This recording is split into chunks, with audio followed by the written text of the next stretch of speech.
आज मंगलवार है और मंगलवार के दिन पड़ने वाली प्रदोष व्रत को भौम प्रदोष के नाम से जाना जाता है।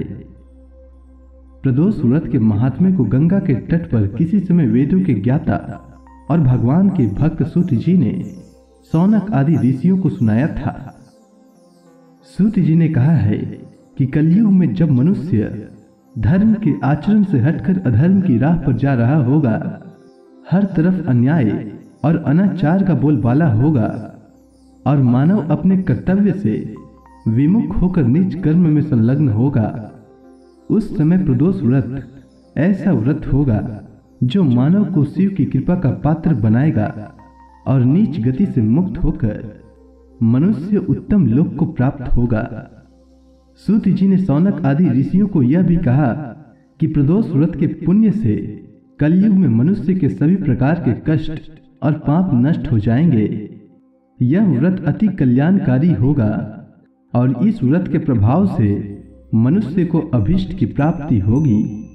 इस व्रत में अलग अलग दिन के प्रदोष व्रत से क्या लाभ मिलता है, यह भी सूत जी ने बताया। सूत जी ने सौनक आदि ऋषियों को बताया है कि इस व्रत के महात्म्य को सर्वप्रथम भगवान शंकर ने माता सती को सुनाया था। मुझे यही कथा महात्म्य महर्षि वेद व्यास जी ने सुनाया और यह उत्तम व्रत महात्म्य मैंने आपको सुनाया है। प्रदोष व्रत विधान सूत जी ने कहा है कि प्रत्येक पक्ष की त्रयोदशी के व्रत को प्रदोष व्रत कहते हैं। सूर्यास्त के पश्चात रात्रि के आने से पूर्व का समय प्रदोष काल कहलाता है। इस व्रत में महादेव भोले शंकर की पूजा की जाती है। इस व्रत में व्रती को निर्जल रहकर व्रत रखना होता है। प्रातः काल स्नान करके भगवान शिव की बेलपत्र, गंगा जल, अक्षत और धूप दीप सहित पूजा करें। संध्या काल में पुनः स्नान करके इसी प्रकार से भगवान शिव जी की पूजा करना चाहिए। इस प्रकार प्रदोष व्रत करने से व्रती को पुण्य मिलता है। अब मैं आपको भौम प्रदोष की कथा सुनाता हूं, आप ध्यान पूर्वक सुनिएगा। एक नगर में एक वृद्धा रहती थी। उसका एक ही पुत्र था। वृद्धा की हनुमान जी पर गहरी आस्था थी। वह प्रत्येक मंगलवार को नियम पूर्वक व्रत रखकर हनुमान जी की आराधना करती थी। एक बार हनुमान जी ने उसकी श्रद्धा की परीक्षा लेने के लिए सोची। हनुमान जी साधु का वेश धारण करके वृद्धा के घर पर गए और पुकारने लगे, है कोई हनुमान भक्त जो हमारी इच्छा पूर्ण करे।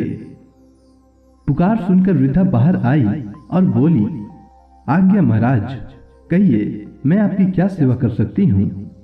साधु के वेश में हनुमान जी ने कहा, मैं भूखा हूँ, भोजन करूंगा, तू थोड़ी जमीन लीप दे। वृद्धा द्विधा में पड़ गई।